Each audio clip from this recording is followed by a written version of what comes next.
तंबाकू है, नाना प्रकार के दुर्व्यसन है, हम वाणी से भी कटु अश्लील और असत्य बोलते रहते हैं।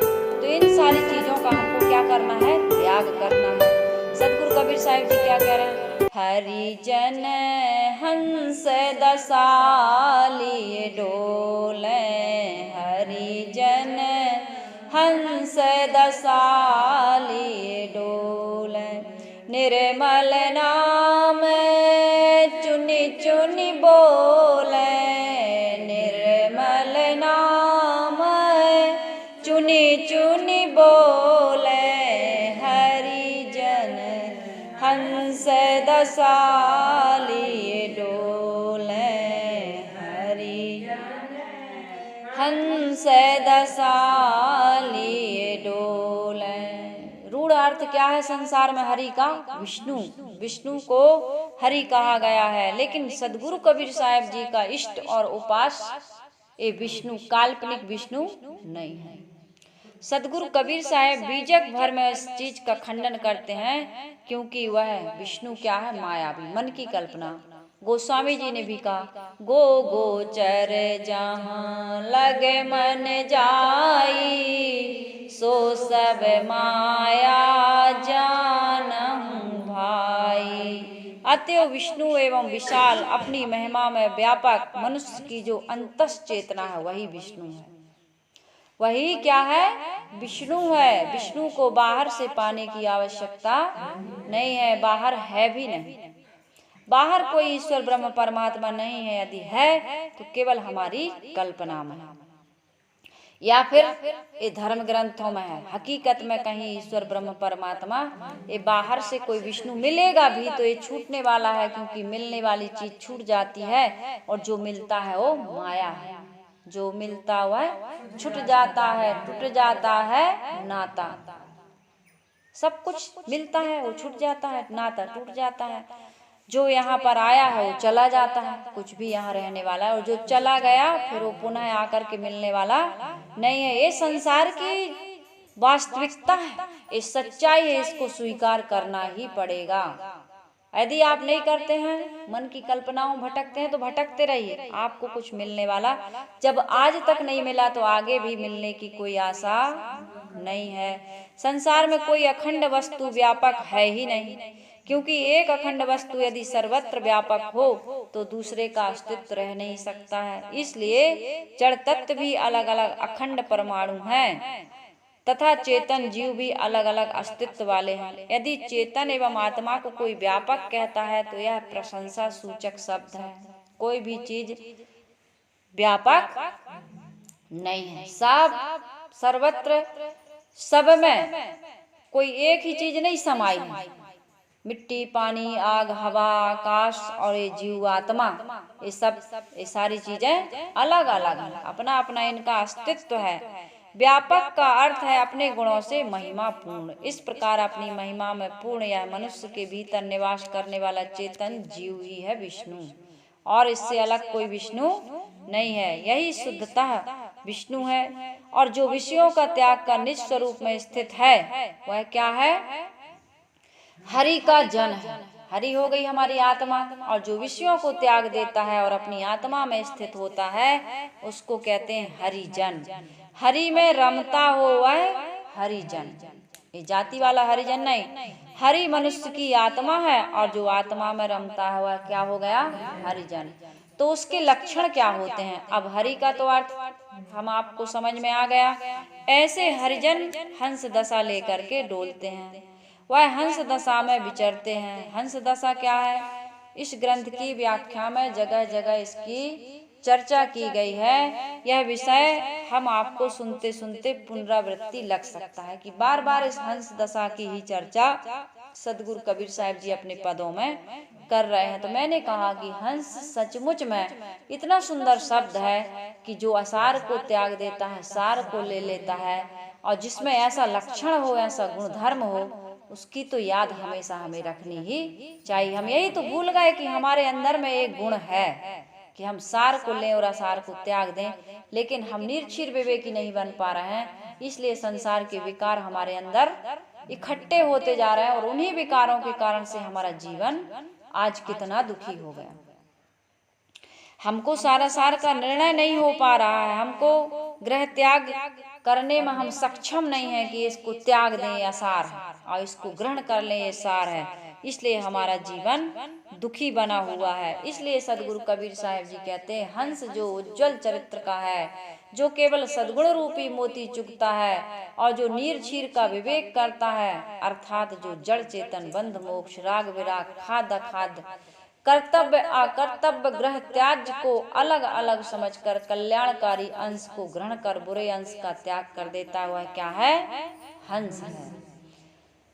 और यह उज्जवल चरित्रता, सद्गुण ग्राह्यता एवं निर्क्षीर विवेक हंस दशा है। स्वरूप ज्ञानी एवं आत्मज्ञानी पुरुष इसी दशा में वर्तमान करते हुए लोक में विचरते हैं, अर्थात जीवन यापन करते हैं। हम सबको यही काम करना चाहिए। यदि यह काम हमने कर लिया तो हमारा ये मानव जीवन पाना सफल और सार्थक हो जाएगा।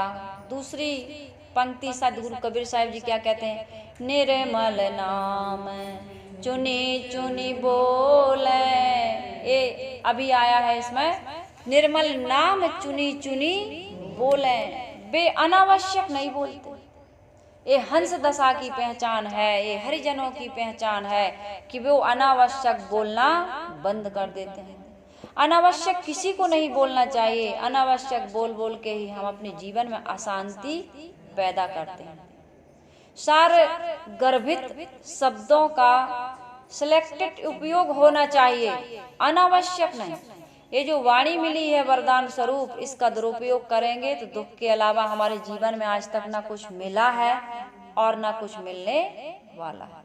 इसलिए शब्दों का बहुत सुंदर चयन करना चाहिए। विनम्र हो, कोमल हो, सरल हो और सबका हितकारी शब्द हो तब बोलो, और वो भी थोड़ा बोलिए, ज्यादा बोलने की आवश्यकता नहीं है। इसलिए निर्मल नाम चुनी चुनी बोले। इसका फिर से सदगुरु कबीर साहब एक जगह और कह रहे हैं कि मौन रहे या हरियस गावे। इसमें और अच्छे से मैं खुलासा करूंगी, अभी केवल इतना ही मैं कह रही हूँ कि हम सबको क्या करना चाहिए? निर्मल नाम चुनी चुनी, जितना आवश्यक हो उतना बोलिए, अनावश्यक ना बोलिए।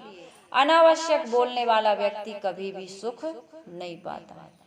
एक हंस था और हंस तो मान सरोवर में रहता है, तो एक कौवा को इच्छा हुई कि मैं भी मान सरोवर का दर्शन करूं।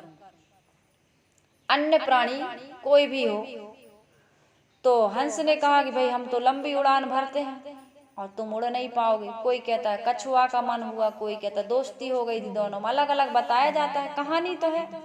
सार यह समझना है, मान लीजिए कौवे के मन में इच्छा हुई, हंस ने कहा भाई तुम तो उड़ नहीं पाओगे, है ना, हम उड़ते हैं और तुम ऐसा करो कि एक लकड़ी हम मुंह में दबाते हैं, एक लकड़ी तुम मुंह में दबाओ और बोलना नहीं, कहीं बोलोगे तो फिर फिर वहीं छूट जाओगे।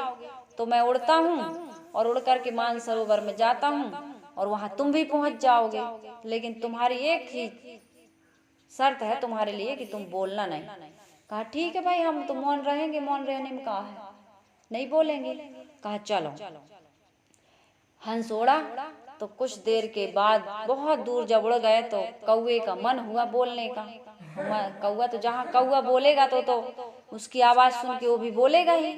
जैसे एक कुत्ता भौंकता है तो दूसरा भौंकता है, एक पक्षी बोलता है दूसरा भी बोलता है ना, जोड़ी से बोलते हैं। और ऐसा ही आदमी है, एक आदमी बोला दूसरा चुप रह नहीं पाता है, ये आदमी की बहुत बड़ी कमजोरी है। एक बोले और दूसरा चुप रहे तो ये उसकी बहुत बड़ी विशेषता है, लेकिन आदमी एक बोलता है दूसरा सुन नहीं पाता। और इसीलिए आदमी जोर जोर से बोलने लगते हैं कि अरे मेरी बात तो सुनो। कई बार ऐसे भी होता है और लड़ाई झगड़ा भी इसी कारण से होता है कि एक बोल रहा दूसरा चुप नहीं है। तो कौवा जैसे ही बोला और बोला तो वो लकड़ी उसकी छूट गई। अब हंस के तो बड़े बड़े पंख, लंबी उड़ान, हंस उड़ के चला गया। कौवा ना इधर का हुआ ना उधर का हुआ, कौवा बीच में ही रह गया। कितने लोग बताते हैं कि केकड़ा था तो केकड़ा वहीं गिर गया, जैसे ही वो बोला तो लकड़ी छूट गई मुंह से और वो वहीं गिर गया। तो कहने का मतलब ये है, हम अपने पद से तभी विचलित होते हैं जब हम वाणी से मौन।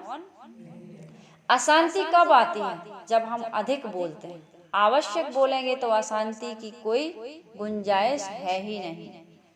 इसलिए ध्यान शिविरों में, विपश्यना में आदमी को मौन किया जाता है। एक दिन के लिए या 7 दिन के लिए या 10 दिन के लिए या 15 या महीना भर के लिए मौन की बात नहीं है। ये एक वानगी है, एक अभ्यास है। आप हमेशा के लिए मौन रहना, मौन का मतलब कभी ना बोलिए ये नहीं कह रही हूँ, आवश्यक हो तो बोलिए।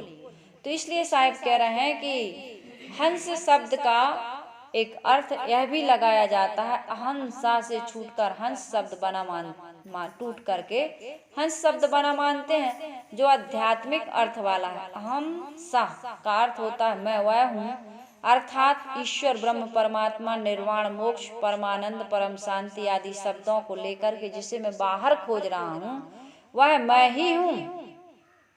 एक दूसरा अर्थ यह भी होता है, अर्थात जिस ईश्वर को, ब्रह्म को, परमात्मा को, मोक्ष को मैं बाहर खोज रहा हूँ वह मेरे अंदर है, मैं ही हूँ। लेकिन मैं अपनी स्थिति को भूल चुका हूँ। जो निरंतर निज स्वरूप में स्थित होकर जीवन व्यतीत करता है वही हरिजन है और वही हंस दशा में विचरण करता है। साहिब आगे कह रहे हैं कि निर्मल नाम चुनी चुनी बोले। ये निर्मल नाम क्या है? राम का नाम, गोपाल का नाम, हरि का नाम, वासुदेव का नाम, ये निर्मल नाम है? नहीं, ये निर्मल नाम नहीं। ये तो इन लोगों ने निर्मल काम किए थे तो इनके नाम आज भी लिए जा रहे हैं, लेकिन ऐसे अर्थ, स्थूल अर्थ में जाने की आवश्यकता नहीं है। यहाँ सदगुरु कबीर साहिब जी यह कह रहे हैं कि हरिजन जो कुछ भी बोलता है वह निर्मल वाणी होती है उनकी। वो न कभी असत्य बोलते हैं, न कटु बोलते हैं, न अश्लील बोलते हैं, न बंधनप्रद बोलते हैं, न प्रपंच वार्ता बोलते हैं। अर्थात जो आवश्यक है, जिससे लोगों का हित होता है, कल्याण होता है। तुलसी मीठे वचन ते सुख उपजत चहुओर, वशीकरण एक मंत्र है तज दे वचन कठोर। ऐसी वाणी बोलिए मन का आपा खोय, और अन्य को शीतल करे आपहु शीतल होय। आदि आदि शब्दों का वो प्रयोग करते हैं। तुम कहीं भटकने वाले हो, कहीं किसी प्रकार की ब्रह्मांडता में पड़ने वाले हो तो सार गर्भित वाणी वहाँ बोलने की आवश्यकता है। यही है निर्मल नाम। और निर्मल नाम इसको न समझना कि राम राम कहेंगे तो कल्याण हो जाएगा, कि मरा मरा कहने से होगा तो राम राम कहने से क्यों नहीं होगा। ऐसी ब्रह्मांडता में न रहिए। इसमें संसार के लोगों को खूब ठगा गया है और आज भी लोग ठगा रहे हैं अपने को। नाम लेने से मुक्ति होने वाली नहीं है। नाम तो शब्दों का जोड़ है। कितने लोग कह देते हैं शब्द ही ब्रह्म है, शब्द ब्रह्म नहीं है। शब्द से ब्रह्म की पहचान नहीं हो सकती है। शब्द तो ब्रह्म तक पहुंचने में पंगु है। शब्दों के द्वारा ब्रह्म को नहीं जाना जा सकता है, ब्रह्म के द्वारा शब्द बोला जाता है। ब्रह्म हमारी आत्मा, बृहत बात ब्रह्म। इस संसार में, इस शरीर में सबसे बड़ी वस्तु क्या है? ये आत्मा है। आत्मा ना हो तो कौन बोलेगा?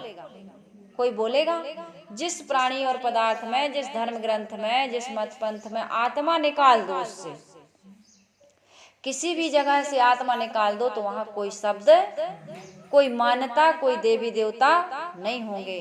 तो इसलिए भाई आपकी आत्मा ही ब्रह्म है और उसको शब्दों के द्वारा नहीं जाना जा सकता है या किसी नाम से उसको नहीं पाया जा सकता है। हरि या विष्णु या राम या वासुदेव या ओम नमः शिवाय से उसकी प्राप्ति नहीं हो सकती। इनको निर्मल नाम कहा गया है, लेकिन निर्मल नाम, ये नाम ही बस लेने से हमारा कल्याण नहीं होगा। कल्याण होगा कि जो सार गर्भित ब्रह्म वाणी है, ब्रह्मांडता, अंधविश्वास, पाखंड, चमत्कार को काटने वाली वाणी, उसको जो बोलेगा और हमारे जीवन के सारे मनोविकारों को कल्पित, हमारी जो भावनाएं हैं, कामनाएं हैं, इच्छाएं हैं, चाहनाएं हैं, उनको जब हम सार वाणी से, निर्णय की वाणी से उसको त्याग देंगे तब हमारा कल्याण होगा। सदगुरु कबीर साहिब जी आगे कहते हैं, मुक्ता हल लिए चौच लुभावे, मौन रहे कि हरि यस गावे। सदगुरु कबीर साहिब जी कहते हैं हंस की चोंच में क्या है? मौन रूपी मोती है। मुक्ता हल लिए चोंच लुभावे।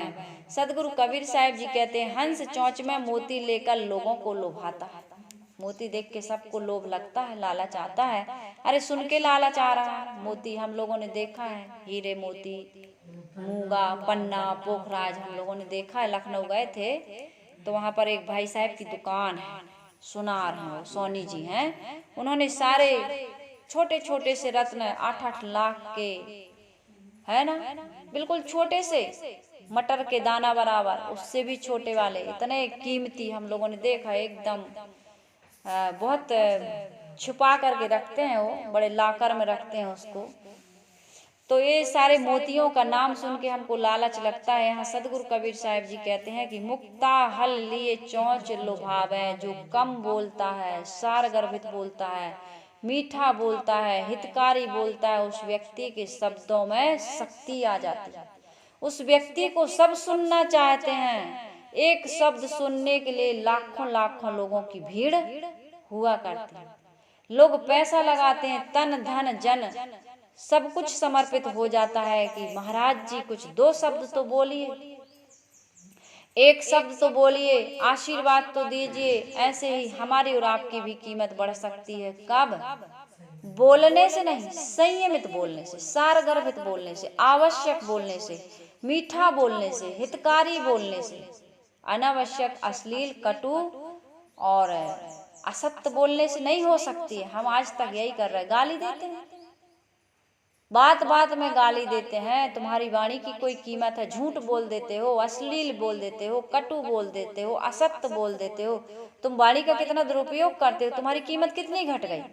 इसलिए सदगुरु कबीर साहब जी कह रहे हैं, मुक्ता हल लिए चौंच लुभावे, मौन रहे या हरि यस गावे। ज्ञानी अपने मुख से ज्ञान की ही चर्चा करता है और जिज्ञासुओं तथा मुमुक्षुओं को अपने ज्ञान मार्ग की ओर खींचता है। यह मनुष्य का स्वभाव है। विशाल देव जी ने कहा है, जो जो ही मार्ग में रहे, तेहि दिस लावन हेत, निज निज प्रेमी के मिलत, तैसी शिक्षा दे। शराबी कहेगा यार आओ, शराबी कहेगा पीले पीले ओ मोरे राजा, पीले पीले ओ मोरे जानी, आओ पियो, पीने में बड़ा मजा, आओ थोड़ा सा चाट खा लो, आओ थोड़ा सा दुनिया के जितना अपना अपने, आओ थोड़ा एक दांव खेल लो, एक जाम हो जाए, एक दांव खेल लो, एक बार भोग लो, एक बार देख लो, एक बार सूंघ लो, एक बार चख लो, थोड़ा सा चख के तो देखो, थोड़ा सा। कहते ही नहीं, कहते ले भाई सुपारी ले, तम नहीं नहीं हम, अरे थोड़ा खाओ, खाओ, करते हैं कि नहीं करते हैं। तो इसी प्रकार से सदगुरु विशाल देव जी कह रहे हैं, जो जो मार्ग में रहे, जो जिस मार्ग में है, तेहि दिस लावन हेत, निज निज तैसी, निज निज प्रेमी के मिलत तैसी शिक्षा दे। सत्संगी होगा तो कहेगा थोड़ा आओ भैया सत्संग सुन लो। कहते हैं कि नहीं कहते हैं? हम एक सत्संगी थे तो 10 सत्संगियों को इकट्ठा कर दें, हमारे समूह बढ़ाएंगे, ग्रुप बढ़ाएंगे।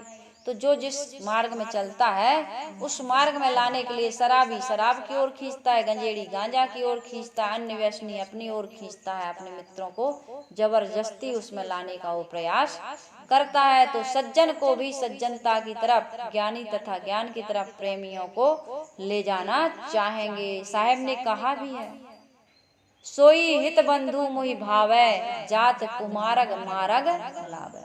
यदि कोई कुमार्ग में जा रहा है तो उसको सुमार्ग में लाने के लिए कबीर आश्रम देवरी चैनल नाम से चैनल खुला हुआ। हमने भी तो खोला है कि भाई हम जिस मार्ग में चल रहे हैं आप लोग भी इस मार्ग में चल के अपने जीवन को सफल सार्थक बनाइए। हमने भी तो वही काम किया है। तो सभी लोग यह काम करते हैं, लेकिन फर्क इतना है, कोई सुमार्ग की ओर ले जाता है तो कोई कुमार्ग की ओर ले जाता है। प्रशंसनीय कौन है? जो सुमार्ग की ओर ले जाता है। और निंदनीय कौन है? जो कुमार्ग में जाता है और दूसरों को भी कुमार्ग की ओर ले जाता है। सदगुरु कबीर साहब जी कहते हैं, मौन रहे या हरि यश गावे। संत के लक्षण क्या होते हैं? समझदार विवेकी के लक्षण क्या होते हैं? ज्ञानी के लक्षण क्या होते हैं? या तो मौन रहते हैं या ज्ञान की चर्चा करते हैं, अनावश्यक बक बक बक बक नहीं करते हैं। सदगुरु हमारे गुरुदेव जी कह रहे हैं कि वो भक भक नहीं बोला करता। हाँ, कितने लोग हैं कि वो बोले बिना, कहे बिना मोहि रहा न जाई। कहते कबीर साहब जी ने भी तो कहा, कहे बिना भैया हम तो कहेंगे, चाहे लड़ाई हो जाए लेकिन आज तो हमें बात कह के ही रहेंगे, मारपीट भी हो जाए तो कोई बुरी बात नहीं है, लेकिन आज तो हम मन में भरी है, आज तो बिल्कुल कह ही के रहेंगे।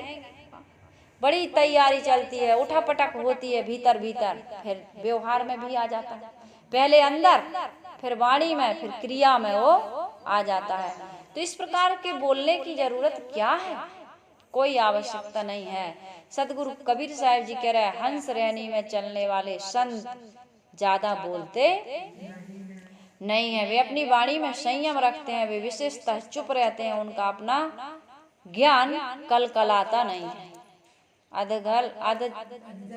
जल गगरी छलकत जाए, आधा घड़ा पानी छलकता है और जो भरा रहता है वो गंभीर होता है। आधा मटकी धरो तो माई आएंगी, माई आती ना, सिर हिलता है ना ऐसे, माई आती है। पहले रखते थे, आजकल कहाँ, आज तो पाइप के नीचे रख दो, टंकी नल के नीचे रख दो पानी। आज के लोग नहीं जानेंगे, आज के बच्चे जानेंगे नहीं कि अध जल गगरी छलकत जाए, नहीं जानेंगे इस कहावत को, कहाँ जाने, क्योंकि उनने कभी पानी सिर पर रख कर चले ही नहीं हो। तो यहाँ पर सदगुरु कबीर साहब जी बहुत सुंदर उदाहरण दे रहे हैं कि भाई हमारे जो हरि के जन हैं वे विशेषतः चुप रहते हैं। हदीस में एक बात कही है, जो मौन रहते हैं, दुनिया से उदास रहते हैं, ऐसे लोगों की संगत करो, इससे तुम्हें रूहानी ताकत मिलेगी। सबसे पहली साधना का या शांति का यदि कोई आप चरण अपनाना चाहते हैं तो मौन रहिए, वाणी को संयम में लाइए। यदि वाणी को संयमित कर लेते हो तो तुम्हारा बहुत सारा दोष, बहुत सारा दुख दूर हो जाता है, समस्याएं बहुत सारी समाप्त हो जाएंगी। वे जो कुछ भी जानते हैं अपने आप में पचाते हैं। जो हरि के जन हैं वो जितना ज्ञान जानते हैं अपने आप में पचाते हैं, वो दूसरों को सुनाने के चक्कर में। कम बोलना हंस की रहनी है, ये उत्तम लक्षण है। जिसके मन में शांति है वह अधिक बोल नहीं सकता, जिसके मन में शांति है वो अधिक अशांत आदमी बोलता है। जिसके भीतर शांति है वह मौन रहने में आनंद मानता है। मन मस्त हुआ फिर क्या बोले, है ना। हीरा पायो मान सरोवर, ताल तलैया क्यों डोले, मन मस्त हुआ तब क्यों बोले। हल्की थी तब चढ़ी तराजू, पूर भई तब क्यों तोले। तेरा साहेब है घट भीतर, बाहर नैना क्यों खोले, है ना। बहुत अच्छा पद है सदगुरु कबीर साहब जी का, कोई सुनना चाहे तो यूट्यूब पर शायद डला हो, और मैंने भी शायद कहत कबीर में इसकी व्याख्या की हो, याद नहीं है मुझे अच्छे से, क्योंकि बीच बीच में भी मैं कई पद ले लेती हूँ। तो मेरे कहने का मतलब यह है कि हम सबको यदि निर्द्वंद जीवन जीना चाहते हैं, निरर्थक अनावश्यक विवाद से हम बचना चाहते हैं, उलझन अशांति से बचना चाहते हैं, तो अधिक से अधिक हम मौन रहें। विवाद से वह सैकड़ों कोस दूर रहता है जो सत्य चर्चा में भी विवेक पूर्वक बोलता है। बोलने की सबसे पहली साधना यही करो कि बोलने की आदत जो है उसको थोड़ा सा सुधारने की जरूरत है। यदि ज्ञानी बोलता है तो हरि यश गाता है, हरि ज्ञान है, ज्ञान की वास्तविकता का विवेचन हरि यश गाना है। ज्ञान की चर्चा करना हरि यश गाना है, अर्थपूर्ण बात करना हरि यश गाना है। गोस्वामी तुलसीदास जी कहते हैं कि मुख पट दीने रहे, यथा अर्थ भाषण, तुलसिया संसार में सो विचार युत संत। वैराग संदीपनी में गोस्वामी तुलसीदास जी भी कह रहे हैं कि मुख पट दीने रहे, यथा अर्थ भाषण, तुलसी या संसार में अस विचार युत संत। गुरुदेव जी एक जगह और कहते थे, मुझे याद है उस दोहा, हमेशा मैं सुना करती थी उनके मुखारविंद से।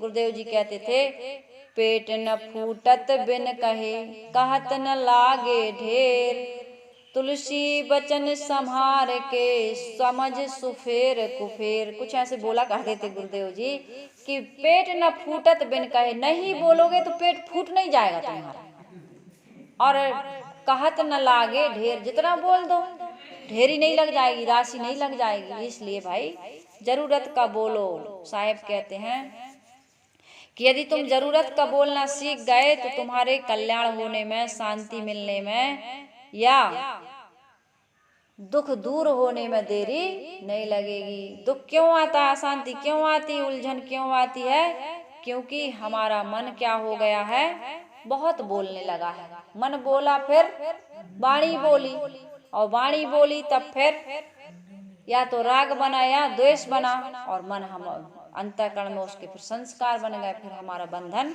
गहराता जाता है। इसलिए सदगुरु कबीर साहब जी कह रहे हैं, आगे साहब कह रहे हैं, मान सरोवर तट के वासी और राम चरण चित अंत उदासी। सदगुरु कबीर साहब जी कह रहे हैं, हंस मान सरोवर के तट का वासी होता है। मान सरोवर नाम की झील कहाँ पाई जाती है? हिमालय में पाई जाती है, जो बहुत विशाल, गहरी एवं स्वच्छ है। हंस पक्षी वहीं रहता है। हंस रहनी के संतों के मन में भी विशाल, गहरे और स्वच्छ, उनका मन भी कैसा होता है? विशाल होता है, गहरा होता है और स्वच्छ होता है। छोटी छोटी बातों को लेकर के उलझता, आंदोलित नहीं होता, उलझता नहीं है।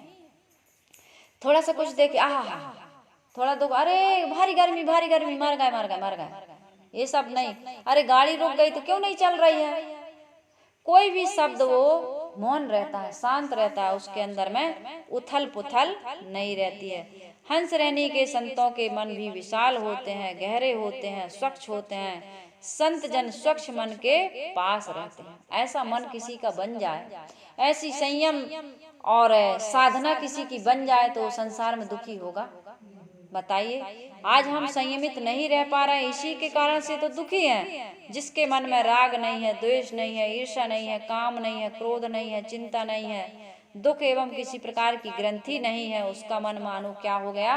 मान सरोवर, स्वच्छ मान सरोवर, जो गहरा भी है, शांत भी है और शुद्ध भी है। इस संसार में वे धन्य है जिसका मन स्वच्छ एवं शीतल है। संसार में बहुत लोगों को धन, परिवार, प्रसिद्धि आदि मिले होते हैं, परंतु स्वच्छ, शीतल और प्रसन्न मन वाले संसार में दुर्लभ दुर्लभ कहीं कहीं पाए जाते हैं। इसलिए सच्चा सुख मन की स्वच्छता में है, सुवस्था में है, प्रसन्नता में है, और यह तभी होगा जब हमारे जीवन में संयम होगा। सदगुरु कबीर साहब जी कहते हैं, राम चरण चित अंत उदासी। हंस रहनी में रमने वाला संत अपने चित्त के जो राम है उनके चरणों में, बाहर के राम के चरण नहीं, तथा भीतर से संसार के विषयों से वह उदास, भीतर से वो क्या हो जाता है? संसार के जितने भी विषय हैं उससे वह उदास हो जाता है। सदगुरु कबीर साहब के राम के चरण ऐसे नहीं है कि बाहर से कोई पकड़ ले, है ना? यहाँ चरण मतलब आचरण ही कहना चाहिए एक प्रकार से। राम चरण चित्त अंत उदासी, हमारा चित्त अंत से अर्थात बाहर के विषय भोगों से, प्राणी पदार्थों से, पद प्रतिष्ठा से उदास हो जाता है। ये लक्षण हमारे संतों के मिलते हैं। मीराबाई ने भजन गाया है, मोह लागी लगन गुरु चरणन की, गुरु चरणन की, गुरु चरणन की। मोहे लागी लगन गुरु चरणन की, गुरु चरणन की, गुरु चरणन की। चरण बिना मुझे कछु नहीं भाए, जग माया सब स्वप्नन की। मोहे लागी लगन गुरु चरणन की, गुरु चरणन की, गुरु चरणन की। भव सागर सब सूख गए हैं, फिकर नहीं मोहे तरनन की। मोहे लागी लगन गुरु चरणन की, गुरु चरणन की, गुरु चरणन की। आत्म ज्ञान दिए मेरे सतगुरु, पीड़ा मिटी भव मरनन की। मोहे लागी लगन गुरु चरणन की, गुरु चरणन की, गुरु चरणन की। मीरा के प्रभु गिरधर नागर, आस आस बंधी गुरु चरणन की, मोहे लागी लगन गुरु चरणन की, गुरु चरणन की, गुरु चरणन की। क्या कह रही है मीराबाई? भव सागर सब सूख गए हैं, अब फिकर नहीं मोहे तरनन की, मोहे लागी लगन गुरु चरणन की। भवसागर सूख गए, अब कहाँ जाओगे तर के? जब भवसागर सूखे गया तो कहाँ जाओगे तर के? इस प्रकार से हमारा मन हो गया है, गुरु के चरण के बिना अब कुछ दिखता ही नहीं है। अब संसार सागर से पार होने की मुझे कोई चिंता फिक्र नहीं है। संसार सागर, दुख से मुक्ति कब चाहते हैं हम? जब हमारे जीवन में दुख हो। रोग से मुक्ति कब चाहते हैं? जब हमारे जीवन में रोग, शरीर में रोग हो। जब शरीर में रोग है ही नहीं, संसार में हमें कहीं दुख दिखाई, संसार हमारे लिए सूख गया, गुरु के ज्ञान के अलावा अब हमें कुछ संसार में दिखाई देता ही नहीं है, तो अब और चीज की हमें क्या दुख, क्या परेशानी, क्या तकलीफ है? कोई तकलीफ नहीं है। तो इस प्रकार से हमारा राम के चरणों में चित्त लग जाए और अंत से उदास हो जाए, तब फिर हमारी हंस दशा को कोई किसी प्रकार की क्षति पहुंचाने वाला नहीं है। साहब कहते हैं, हंस रहनी में रहने वाला संत अपने चित्त को राम के चरणों में रखता है। ये बाहर का राम नहीं समझना भाई। सदगुरु कबीर साहब के विचार जितने लोग भी सुन रहे माता बहन है, सदगुरु कबीर साहब जी बाहर के राम को नहीं, भीतर के राम को कहते हैं, जो हाजिर हुजूर है, जिसको पाने के लिए आपको व्याकुल नहीं होना है, विरह के गीत नहीं गाना, आंसू नहीं बहाना है। कितने लोग भगवान की कहते हैं ठाकुर जी की पूजा करो, और ठाकुर जी 10 अंगुल से छोटे हो उनकी पूजा करना। यदि 11 अंगुल के ले लिए तो उनकी पूजा तुम नहीं कर सकते हो। ऐसा पंडितों ने बरगला दिया, ऐसा भटका दिया। ये पंडित लोग कितना भटका रहा है, और लोग उन्हीं की बात मानते हैं। ऐसे विवेकी समझदार लोग, सदगुरु कबीर साहब जी जैसे लोग चारों युगों में रहे, लेकिन उनकी बात मानने वाले बहुत कम लोग रहे। और ये 10 अंगुल वाले भगवान को पूजने में सब लगे। सुबह उठेंगे, बेलपत्री इस तरह से चढ़ाओ, उसकी डंडी इस तरफ होनी चाहिए, ये सीधी नहीं उल्टी चढ़ाओ। तो यार ये वाला फूल भगवान को बड़ा पसंद, इस कलर का फूल आज चढ़ाओ। कोई शुक्रवार व्रत कर रहा, कोई शनिवार, कोई मंगलवार, तरह तरह के कर्म कांड में लगे हुए हैं। ये अच्छी चीज है, बुरी चीज नहीं है, लेकिन ये बच्चों का खेल है। तुलसी प्रतिमा पूजबो, गुड़ियन जैसो खेल, साच पिया से भेंट भई, देते पिटारी फेंक। आदमी फेंक देते हैं कि नहीं फेंक देते? गुड्डा गुड़िया खेलती हो शादी के बाद? कोई खेलता है? कोई नहीं खेलता है। अब शादी सही सही हकीकत में हो गई। तो इसी प्रकार से हम मूर्ति की जो पूजा करते हैं, ये कब है? प्राइमरी में, KG 1 KG 2 तक ठीक है, लेकिन इससे आगे बढ़ो। का माने कबूतर, खा माने खरगोश, हमने भी सीखा, लेकिन अब वही कहते रहेंगे क्या? नहीं कहेंगे। तो इस प्रकार से हमारे राम को जब तक भीतर नहीं मिले थे, तब तक बाहर का आलम्बन हमने लिया था, लेकिन आलम्बने में चटुए चाटते रहोगे क्या? चटुआ चाटने से हमें संतोष नहीं मिलता है। बच्चा थोड़ी देर तक चटुआ चाटता है, उसके बाद वो भी फेंक देता, कहता है इसमें दूध नहीं निकल रहा। लेकिन आदमी बड़ा हो जाता है, चटुए चाटता रहता है। 5 साल की उम्र में माँ हमारी मंदिर ले गई थी। हम गए थे शंकर जी को जल चढ़ाने, राम जी के मंदिर में भजन गाने, और आज भी हम वही काम कर रहे हैं। बूढ़े हो गए, लेकिन हमारे राम जी बड़े, हम बड़े नहीं हुए। राम अभी भी मंदिर ही में है, राम अभी अंदर में नहीं आए। अंदर वाले का पता नहीं था, इसलिए मंदिर वाले के पास जाते थे। लेकिन जब पता चल गया कि मंदिर वाला अंदर ही है, और ये मंदिर वाले को बनाने वाला अंदर ही वाला है, इतना भी तो ज्ञान होना चाहिए। मूर्ति कौन बनाता है? प्राण प्रतिष्ठा कौन करता है? ये मंदिर कौन बनाता है? और जो बनाता है फिर वो कभी पूजने नहीं जा पाता है। ये भी तुम इसको भी तो समझो। बनाता कोई और है, पूजता कोई और है, पेड़ कोई और लगाए, फल कोई और खाए, ये कहाँ का न्याय है? लेकिन यही हो रहा है। अब हमारे गांव में लोग कहते हैं कि तुम कुम्हार के हाथ का खाते हो, तुम चढ़ार के हाथ का खाते हो, तुम फलाने का हाथ का खाते हो। ये बताओ, पवित्र आचरण से कोई हमारे आश्रम आया है, नहा धो करके आया है, और बढ़िया भोजन बना रहा, खा रहा, खिला रहा, संतों की सेवा कर रहा, सेवा का लाभ ले रहा है, तो क्या बुरा है? तुम जब होटल से सामान लाते हो, बर्दे खाते हैं, या गंगा जली में तुम्हारे यहाँ कोई मर गया, शादी में कोई बनाने आता है, उनको तुम देखते हो नहा के आए, वो तो गुटखा खाते हैं, तंबाकू खाते हैं, वहीं थूकते जाते हैं, बोलते हैं तो छींटा उचटते हैं, और बढ़िया भोजन बना रहा है, टट्टी जाते हैं, पेशाब जाते हैं, हाथ भी नहीं धोते, हमने आँख से देखा। उनके हाथ का खाते हो, नमकीन लाते हो, गुलाब जामुन लाते हो, दुनिया का सामान लाते हो, पूछते हो किस होटल में बना, किस जाति वाले ने बनाया, फिर क्यों खाते हो और खिलाते हो, क्यों खाते हो? और आश्रम में कोई पवित्र भाव से आया, नहा धो करके आया, उसके हाथ का तुमको खाने में सूतक लगती, शर्म आनी चाहिए आदमी को। लेकिन ऐसा पाखंड में पड़ा है आदमी कि उसको समझ में हरिजन हंस दशा लिए डोलन। जब देश पर कोई संकट आता तो पूछते हो चमार हो कि तेली हो,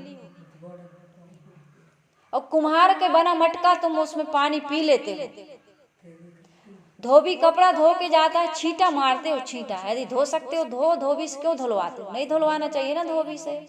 तेल खुद निकाल लेना चाहिए, नमक खुद बना लेना चाहिए, मीठा मिष्ठान नमकीन सब चीज घर में बनाओ, फिर किसी के हाथ का मत खाओ, दुकान से भी मत लाओ, कुछ भी ना लाओ दुकान से। जो कपड़ा बुनने वाले हैं, तुम पूछते हो कौन जाति वाला बुनता है? बड़े घर की बहुएं बुनने जाती हैं, बड़े आदमी जाते हैं बुनने के लिए। ये जितने भी कर्म कर रहे हैं तो नीच जाति के, जिनको तुम अशुद्ध कहते हो, अछूत कहते हो, उन्हीं के हाथ का सब कुछ ले लेकर के घंटी बजाते हो, शंख फूंकते हो, तुमको शर्म आनी चाहिए। ये घंटी फूंक बजाने से, शंख फूंकने से, बेलपत्र चढ़ाने से भगवान खुश नहीं होते। आँख खुलनी चाहिए कि सबरी माता के जूठे बेर भगवान ने खाए, उस भगवान को मत पूजो। क्यों पूछते हो? वो भी तो जात को जात, भगवान भी तो जात को जात हैं। उन्होंने भी तो सबरी माता का पता मंजन करती थी कि नहीं? पूछे हो तुम? कभी नहाती थी सोप में, डब साबुन में, या कोई साबुन उस समय तो चलते ही, शैम्पू वेम्पू लगाती थी बाल में, का पता जुआ फरे हो। खटमल में सोती रही हो, खटमल वाले बिस्तर में, कोई पता है? और उसके झूठे बेर खाए कि नहीं खाए, रामायण में लिखा, पढ़ते हो कि नहीं पढ़ते हो? हाँ, साहेब रामचंद्र जी कह रहे हैं, हे सबरी माता, राम ही केवल प्रेम प्यारा, और जान ले सो जानन हारा। निर्मल मन जन सोई मोई पावा, और मोई कपट छल छिद्र न भावा। तुम चंदन लगा लेते हो तो फिर देखो तुम्हारा अहंकार, और कहूँ चोटी रखा ली, फिर तो देखो देखो हमें चंदन लगा, हम चोटी बढ़ाए, और बहुत बड़ी ऐसे मटकेंगे तो पूरी चुंधैया इधर के इधर नाचेगी। राम नाम का चादर ओढ़ लिए, फिर देखो अहंकार 7वें आसमान पर चढ़ता है, नहीं चढ़ता। लेकिन तुम्हारे आचरण कैसे हैं पता है? कुछ कहाँ कहाँ मुंह मारते हो कुछ पता है? तुम्हारे मन में कितना पाप भरा है कुछ पता है? भगवान बाहर की चुंधैया नहीं देखते, न ये टीका देखते हैं, न ये राम नाम की चादर, कहीं रुद्राक्ष की माला पहन लिए फिर तो और मत पूछो, फिर है ना। भगवान तुम्हारा ये बाहर का स्वांग नहीं देखते, भगवान क्या देखते हैं? निर्मल मन जन सोई मोहि पावा, अमोहि कपट छल छिद्र न भावा। तुम कुत्ता की जात पूछते हो, काय कुत्ता? तुम कौन जात के हो? कुत्ता की जात जानते हो, गाय की जात जानते हो, भैंस की जात, बिल्ली की जात, चूहा गिलहरी की जात जानते हो। आदमी से कहते का भैया कौन जाति के हो? आंखें फूट गई तुम्हारी।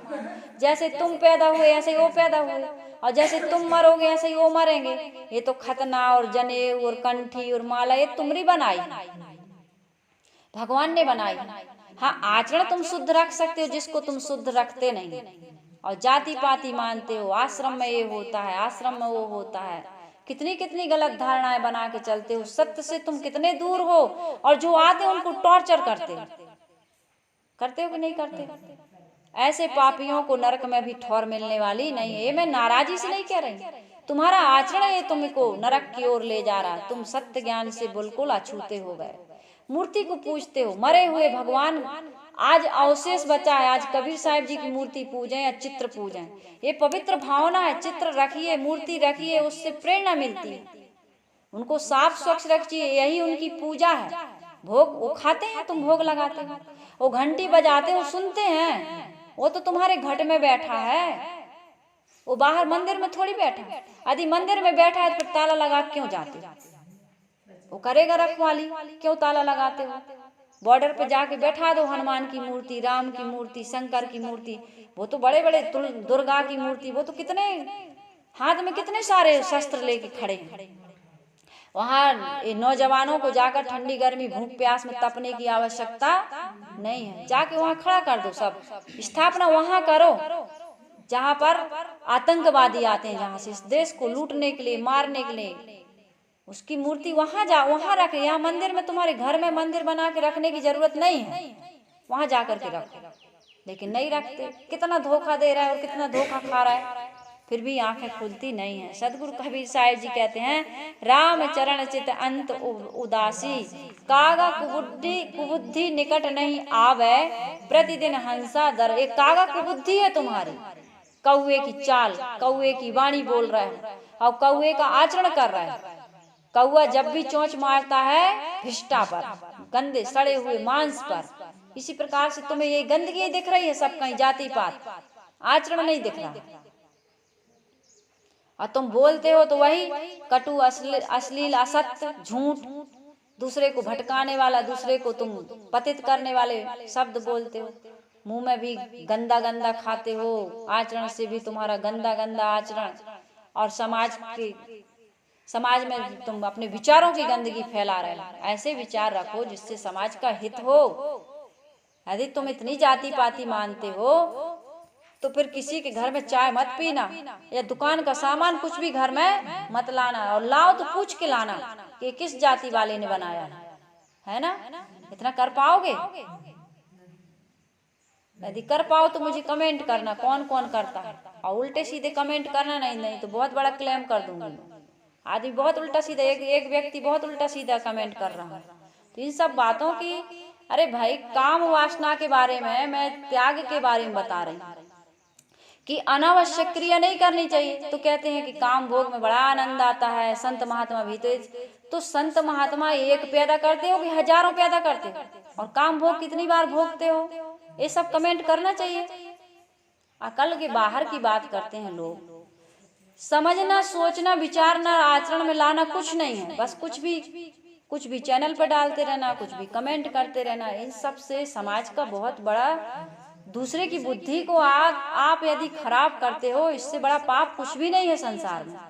तो इन बातों को समझना चाहिए। सदगुरु कबीर साहिब जी कह रहे हैं, कागा कुबुद्धि निकट नहीं आवे, और प्रतिदिन हंसा दर्शन पावे। तुम्हारी ये कागा कुबुद्धि जब तक हंस की बुद्धि नहीं बनेगी, तब तक तुम्हें हरि के दर्शन नहीं हो सकते। इसलिए साहिब ये कह रहे हैं कि भाई, ऐसे उच्च कोटि के संतों के पास कभी कुबुद्धि रूपी कौवा भटक नहीं सकता है। कुबुद्धि के लिए सदगुरु ने कौवा का रूपक दिया है। कौवा मन का चंचल होता है, सब पर संदेह करने वाला होता है, वाणी कर्कश होती है। संतों पर संदेह करते हैं लोग, अरे क्या पता कहाँ जाते हैं, क्या करते हैं, क्या खाते हैं, किसका लाते हैं, किसका देते हैं। ये सब तुम्हें सोचने की आवश्यकता नहीं। अच्छा सोचो, अच्छा सोचोगे तो जीवन अच्छा बनेगा। ये धन संपत्ति, पद प्रतिष्ठा, परिवार से तुम्हारा जीवन अच्छा नहीं बन सकता है। साहिब जी ने कहा है, सकलो दुर्मति दूर करो, अच्छा जन्म बनाओ, काग गवन गति छाड़ के हंस गवन चले आओ। मकान से, दुकान से, पद प्रतिष्ठा से, गहने से, कपड़े से, पुत्र परिवार से तुम्हारा जीवन अच्छा नहीं बना, नरक भोग रहा है। यदि अच्छा जीवन बनाना चाहते हो तो मन को अच्छा बनाओ। जब तक तुम मन को अच्छा नहीं बनाओगे, तब तक तुम्हारा जीवन अच्छा, ये मन ही तो परेशान कर रहा है। अच्छे मकान में रहते हो, अच्छे कपड़े पहनते हो, अच्छी कार में घूमते हो, लेकिन मन तुम्हारा गंदा का गंदा है। इसलिए साहिब जी कह रहे, कुबुद्धि के लक्षण होते हैं जिसके अंदर संदेह है, जिसके अंदर चंचलता है, जिसकी वाणी कर्कश है, वह कुबुद्धि वाला है। उसको कभी भगवान के दर्शन, आत्म साक्षात्कार नहीं हो सकता, उसके जीवन में कभी सुख नहीं मिल सकता है। सच्चे संत के पास एक कुबुद्धि की गंध भी नहीं होती है। इसलिए सदगुरु ने कहा है, कुबुद्धि कागा उसके निकट नहीं पहुंचता। जो ऐसे निर्मल पवित्र संतों का तिरस्कार करते हैं, उनका उपहास करते हैं, उनकी निंदा करते हैं, उनको भला बुरा कहते हैं, वो संसार में किसी भी योनि और खानी में चले जाएं, वो कभी सुखी नहीं हो सकते। रामायण पढ़िएगा आप, रामायण में खूब लिखा है इस पर से। गुरु की निंदा करने से या संत की निंदा करने से क्या होता है, सर्वनाश हो जाता है। इसलिए कभी भी गुरु की निंदा, संत की निंदा मत करना। उसके लिए कभी भी गलत भाव अपने मन में मत आने देना। कोई भी, मैं करूं या कोई करे, उसका मन कभी शांति की अनुभूति नहीं कर सकता है। साहिब कहते हैं पूर्ण साधक निरंतर आत्मदर्शन एवं आत्म साक्षात्कार में डूबा रहता है। विवेकवान पूर्ण जागृत अवस्था में स्वरूप विचार में मग्न होता है। इसी विचार में नींद लेते हैं और इसी विचार से वह इन्हीं विचारों को लेकर के जाग जाते हैं और इन्हीं के यदि कभी सपने आते हैं तो इन्हीं विचारों के ही सपने आते हैं। जागृत स्वप्न सुषुप्ति तीनों अवस्थाओं में केवल उनके जीवन में निर्मल पवित्र विचार ही शेष रह जाते हैं। स्वरूप विचार स्वरूप स्थिति।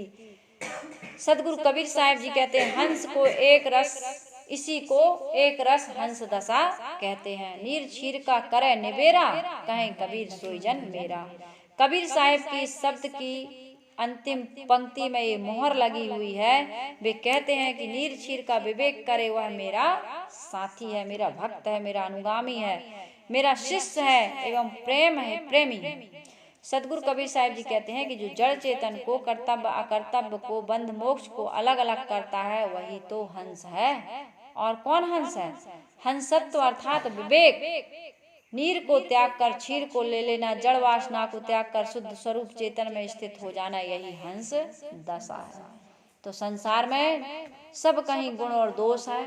हम सबका कर्तव्य क्या बनता है कि हम गलत बातों पर ध्यान ना दें और जो सही है, जो सुख का रास्ता है उसको जीवन में अपनाएं और अपने जीवन को सुखी बनाएं। दूसरों की बातों में ना लगें।